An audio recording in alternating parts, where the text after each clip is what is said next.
بسم اللہ الرحمن الرحیم۔ السلام علیکم۔ آرگینکس میں خوش آمدید، اور آپ دیکھ رہے ہیں کورونا وائرس احادیث نبویہ صلی اللہ علیہ وسلم کی روشنی میں۔ ہماری سابقہ قسط میں ہم نے تذکرہ کیا تھا کہ کس طرح ٹیم آرگینکس نے قرآن اور احادیث کا مطالعہ کیا اور ذخیرہ احادیث میں قریب 8 درجن احادیث ایسی پائیں جن کے اندر اجمالی طور پر، اشارتاً یا ظاہری طور پر ایسے فتنوں کا تذکرہ کیا گیا ہے جن کے ظاہری خد و خال اور ان کے اوصاف موجودہ وبا کرونا وائرس سے ملتے جلتے ہیں۔ آج کی ویڈیو میں ہم انشاءاللہ ان احادیث مبارکہ کا بغور مطالعہ کریں گے جن کے اندر ان خد و خال اور اوصاف کو بیان کیا گیا ہے، اور کوشش کریں گے اس بات کو جاننے کی کہ کس طرح 1400 سال پہلے محمد رسول اللہ صلی اللہ علیہ وسلم نے اس عظیم فتنے کے ظاہر ہونے سے قبل ہی اس کے اوصاف اور اس سے بچنے کی امور کے بارے میں رہنمائی فرما دی تھی۔ اس عالمی فتنے کا تذکرہ احادیث میں فتنہ عمیاء مظلمہ کے نام سے ملتا ہے۔ اس فتنے کے متعلق ایک جامع ترین حدیث نعیم بن حماد کی کتاب الفتن میں مروی ہے، جو حسب ذیل ہے۔ حضرت ابو ہریرہ رضی اللہ تعالی عنہ سے روایت ہے کہ چوتھا فتنہ اندھا اور تاریک ہوگا اور سمندر کی طرح موجیں مارے گا۔ عرب اور عجم میں کوئی گھر نہ بچے گا جس کو یہ ذلت اور رسوائی اور خوف و دہشت سے نہ بھر دے۔ یہ ملک شام میں گھومتا پھرے گا، پورے عراق پر چھا جائے گا اور جزیرہ عرب کے ہاتھ اور پاؤں سب کو گھیر لے گا۔ اس فتنے میں لوگ بری طرح پھنس جائیں گے اور اتنی سخت پریشانی و بلا ہوگی کہ بھلائی کو برائی اور برائی کو بھلائی سمجھ لیا جائے گا، اور کوئی بھی نکیر کرتے ہوئے اونھ بھی نہ کرے گا۔ اسے ایک طرف سے بند کریں گے تو دوسری طرف سے کھل جائے گا۔ اس میں صبح کو ایک شخص مومن رہے گا لیکن شام کو۔ اس حدیث مبارکہ میں اس عظیم عالمی فتنے کے متعدد خد و خال و اوصاف بیان کیے گئے ہیں، جن میں سے ہم چند ایک کی طرف آپ کی توجہ مبذول کرنا چاہتے ہیں۔ اس فتنے کا سب سے اہم وصف یہ بیان کیا گیا ہے کہ یہ فتنہ کسی ایک یا چند ملکوں میں رونما نہیں ہوگا بلکہ وہ عالمی ہوگا۔ یہ عرب اور عجم ساری دنیا میں پھیل جائے گا، یہاں تک کہ دنیا کا کوئی گھر اس کی گرفت سے محفوظ نہیں رہے گا۔ لہذا آج دنیا کا شاید ہی کوئی علاقہ یا گھر ہو جو کورونا کے قہر سے محفوظ ہو۔ اس حدیث میں عرب اور غیر عرب کے الفاظ کے ساتھ بطور خاص اس وقت کی عرب دنیا کے تمام ممالک جن میں شام، عراق اور جزیرۃ العرب شامل ہیں، ان کا تذکرہ کیا گیا ہے۔ ساتھ ہی ساتھ اس حدیث مبارکہ پہ اگر آپ غور کریں تو اس میں الفاظ استعمال کیے گئے ہیں تخبط بالجزیرۃ بیدہا ورجلہا، جس کے 2 معنی ہو سکتے ہیں، جن میں سے ایک کے مطابق یہ فتنہ ہاتھ اور پاؤں کے ذریعے پھیلے گا، یعنی اس بیماری میں مبتلا کسی شخص کے ایک جگہ سے دوسری جگہ جانے اور اس کے ہاتھ سے دوسری اشیاء یا انسانوں کو چھونے کی وجہ سے یہ بیماری پھیلے گی۔ لہٰذا کرونا وائرس کے چائنا کے شہر ووہان سے نکل کر چائنا اور پھر وہاں سے ساری دنیا میں پھیلنے کی یہی 2 وجوہات WHO کی طرف سے ذکر کی گئی ہیں۔ اس فتنے کا تیسرا وصف یہ بیان کیا گیا ہے کہ یہ فتنہ دنیا کے ہر گھر کو ذلت و رسوائی اور خوف و دہشت سے بھر دے گا۔ لوگوں میں ذلت و رسوائی کی سب سے بڑی وجہ ذرائع آمدنی کا ختم ہو جانا اور اناج اور دوسری ضروری اشیاء کی قلت کی وجہ سے بھوک مری کا شکار ہو کر عزت نفس کو کھونے کا خطرہ ہوتا ہے، جبکہ خوف و دہشت اس وبائی مرض میں مبتلا ہونے اور موت کے لاحق ہونے کی وجہ سے ہمہ وقت طاری رہتا ہے۔ لہٰذا آج دنیا کے ہر ملک اور ہر خطے کے لوگوں کو ذلت و رسوائی اور خوف و دہشت کا خطرہ برابر درپیش ہے۔ یہ فتنہ اس قدر سخت ہوگا کہ اس کے ظاہر ہونے کے بعد لوگوں پر حق اور باطل مشتبہ ہو کر رہ جائے گا اور لوگ سچ اور جھوٹ میں تمیز نہیں کر پائیں گے۔ یہ فتنہ اتنا سخت ہوتا جائے گا کہ لوگ بھلائی اور برائی میں بھی تمیز کرنا بھول جائیں گے، اور ان پر اکثر ایمان کے بعد کفر اور کفر کے بعد ایمان کی حالت طاری ہوتی رہے گی۔ کورونا وائرس کی وبا کے پھوٹنے کے بعد ماہ رمضان المبارک میں تراویح کا محدود ہو جانا، جمعے کی نماز کا محدود و مختصر ہو جانا اور مساجد کے اندر نماز کے ہونے اور نہ ہونے پہ مختلف ابحاث کا ظاہر ہونا اس ہی کی کڑی معلوم ہوتی ہے۔ یہ فتنہ انتہائی خوفناک ہوگا۔ اس کی خوفناکی کا یہ عالم ہوگا کہ یہ سنبھالے نہیں سنبھلے گا۔ ایک جگہ پر اس کو روکنے کی کوشش کی جائے گی تو دوسری جگہ سر اٹھائے گا اور پھر تیسری جگہ، لہٰذا اس کا خوف ہر جگہ اور ہمہ وقت ہوگا۔ کورونا وائرس کے تعلق سے بھی یہی اندیشے لاحق ہیں۔ یہ چین سے شروع ہوا اور دنیا کے دوسرے علاقوں میں پھیلتا گیا۔ بتایا جاتا ہے کہ چائنا میں اس پر اب پوری طرح قابو پا لیا گیا ہے، مگر پھر بھی یہ اندیشہ ظاہر کیا جا رہا ہے کہ کسی بھی وقت چائنا میں ویو 2 دوبارہ حملہ آور ہو سکتی ہے، جس کی ابتدا دنیا کے مختلف ملکوں میں شروع ہو چکی ہے۔ یہاں تک کہ پاکستان میں بھی گزشتہ 3 دنوں میں آنے والے کورونا کے کیسز سابقہ کیسز کے بقدر بہت زیادہ ہیں۔ جیسا کہ پچھلی حدیث میں بتایا گیا کہ اس عظیم فتنہ کے لیے احادیث میں عمیاء مظلمہ کے الفاظ استعمال ہوئے ہیں۔ عمیاء کے معنی اندھے، بلائنڈ ہونے کے ہیں، اور مظلمہ کے معنی تاریک اور ڈارکنس کے ہیں، یعنی یہ فتنہ خود بھی اندھا ہوگا اور اتنا تاریک ہوگا کہ وہ دوسروں کو نظر بھی نہیں آئے گا۔ ایک اور حدیث میں اس فتنے کو اندھے کے ساتھ ساتھ گنگا اور بہرا بھی کہا گیا ہے۔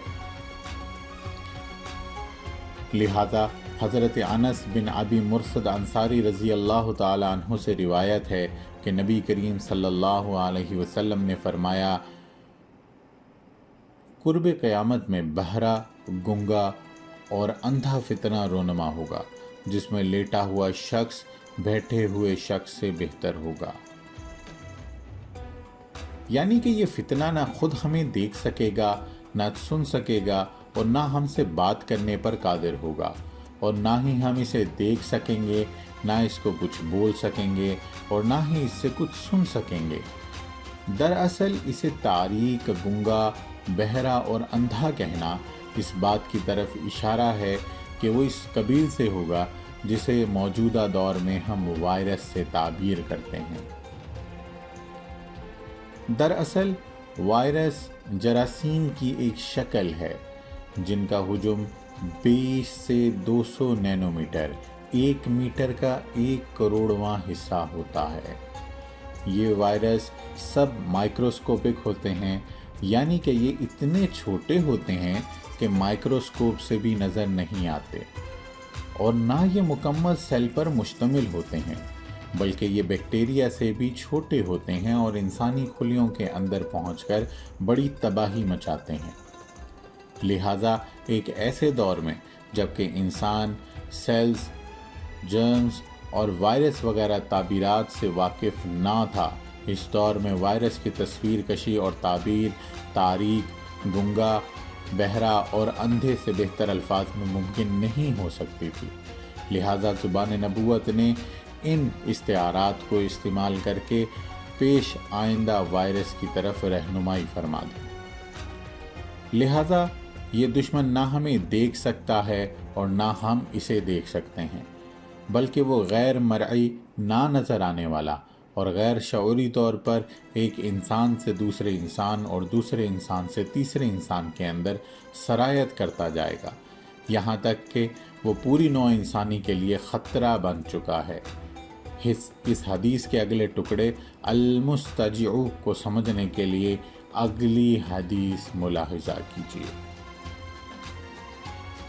اس عظیم عالمی فتنے کے متعلق احادیث کی پیش گوئیاں یہیں پر ختم نہیں ہو جاتی، بلکہ اس سلسلے میں مزید بہت ساری احادیث وارد ہوئی ہیں جن میں اس عظیم فتنے کی ہولناکی کو اجاگر کیا گیا ہے، اور اس کے ساتھ ساتھ اس سے بچنے کی تراکیب بھی بیان کی گئی ہیں۔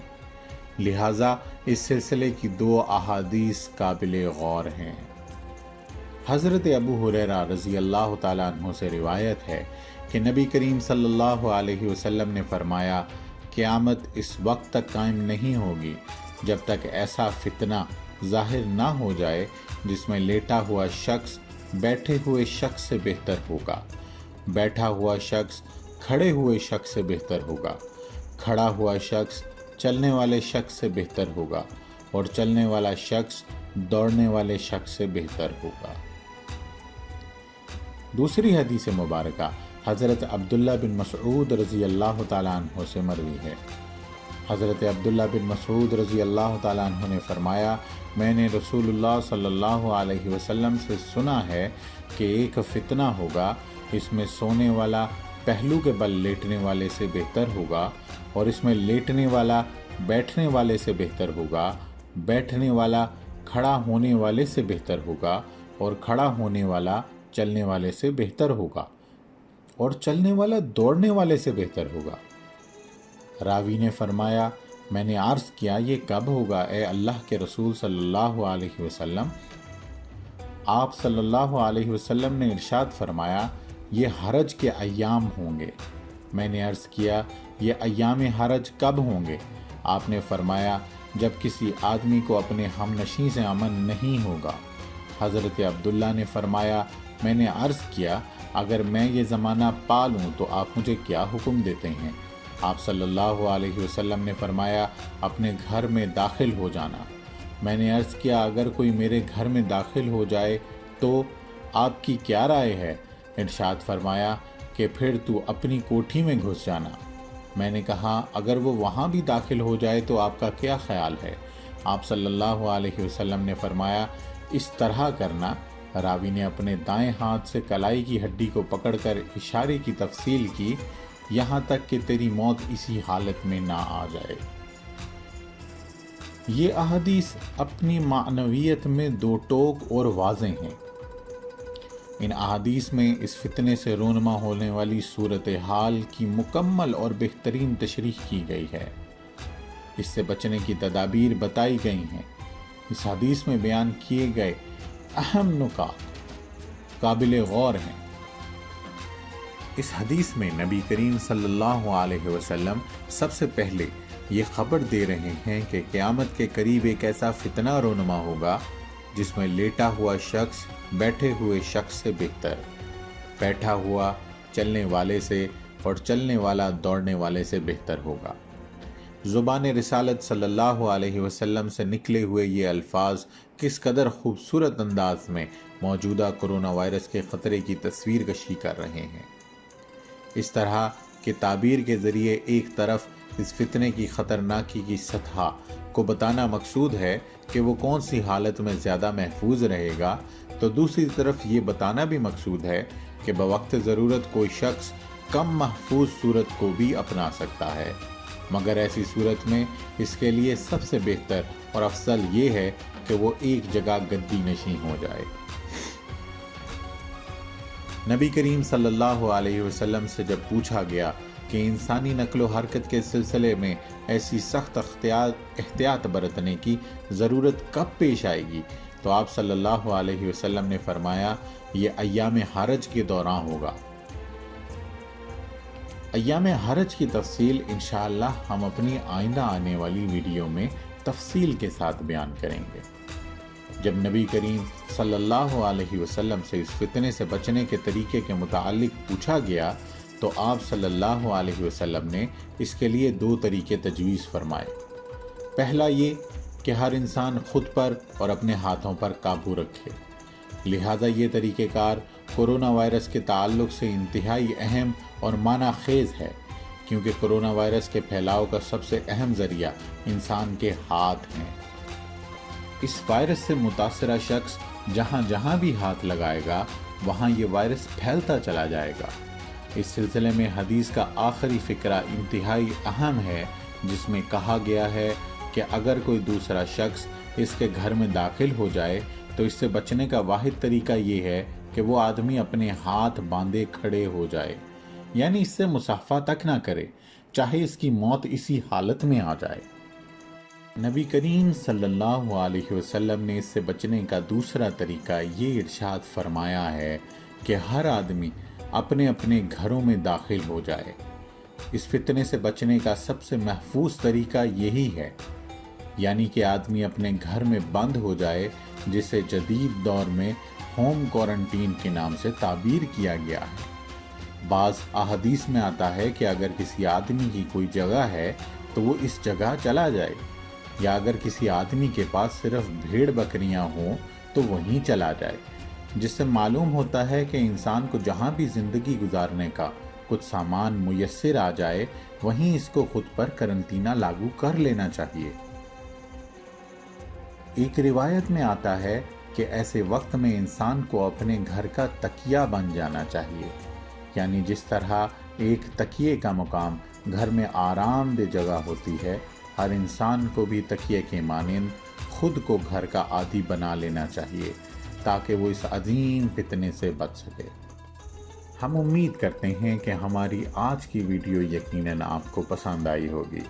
ہماری یہ ویڈیو اگر آپ کو پسند آئی تو اس کو لائک کیجئے، اپنے عزیز و اقربا کے ساتھ شیئر کیجئے اور ہمارے چینل آرگینکس کو سبسکرائب کیجئے تاکہ ہماری آئندہ آنے والی ویڈیوز تسلسل کے ساتھ آپ تک پہنچتی رہیں۔